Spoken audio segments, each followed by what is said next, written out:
кеп капты менің немерелерім. Алтындарым менің. Келіңдер, өтіңдер. Ой, құлындарым, менің әңгімемді сағынып қалған екенсіңдер ғой. Ендеше балалар, мен сендерге бір жақсы әңгіме айтып берейін. Ал сендер естеріңде сақтап алыңдар, ja балалар? Ертең біздің үйімізге арнайы қонақтар келеді екен. Ал мен сендерге қонақты қалай күту керек екен? Қонақты күту тәртібін мен сендерге әңгімелеп берейін, жарайды ма балалар? Келген қонақтарға біз ұлттық тағамдарды қояды екенбіз дастарханға. Сендер қандай ұлттық тағамдарды білесіңдер балалар? Ет тағамынан біз нені қояды екенбіз ортаға? Бес бар марты қояды екенбіз. Керемет, жарайсыңдар балалар. Және сорпа береді екенбіз, түйіліп қалмау үшін қонақтарымыз, иә балалар? Ал шайға нелерді қояды екенбіз балалар? Шайға біз дастарханға бауырсақ төгеді екенбіз, иә балалар? Тағы да не қояды екенбіз балалар? Бұл не екен? Құрт екен, иә? Жақсы сары май қояды екенбіз. Кәмпит жемістерімізді қойып, қонақтарымызды құрметпен қарсы алады. Балалар, асты үлкен қария бастайды екен. Батасын беріп, ас дәмді болсын деп, өзі бірінші бастайды екен. Содан кейін басқа адамдар бірге қосылып, бірге асты жейді екен, иә балалар? Жататын жерлері болмаса, құдайы қонақтар есігімізді тарсылдатып келеді екен. Сонда біз оларға не деуіміз керек балалар?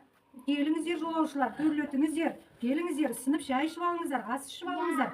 Біздің үйде қонып кетіңіздер жолаушылар деп біз қарсы алуымыз керек екен. Ол үлкен сауап екен балалар. Мінекей, осы әңгімемді тыңдап естеріңе сақтап алыңдар, жақсы ма?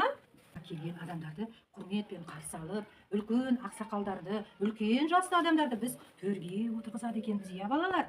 Ал үйдегі барлық туған туысқандарымыз, ағайындарымыз, келіндеріміз қонақтарға дастархан жаяды. Сендер үйге қонақ келгенді жақсы көресіңдер ме? Иә, мен де жақсы көремін балалар. Бірақ жақсылап, мұқият тыңдап алыңдар. Қонақтардың да қонағы болады екен.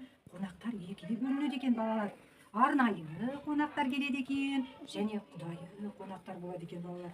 Ертең біздің үйімізге арнайы қонақтар келеді балалар. Енді мұқият тыңдап алыңдар. Бізге қонақтар келгенде біз құрметпен шашу шашып, далада ағайын туыстарымыз, балалар мен бәріміз шығып, қонақтарды күтіп алады екенбіз, иә балалар? Шашу дәстүрін жасайды. Балалар, ал қонақтар келгенде балалар шулауға болады ма сендерге?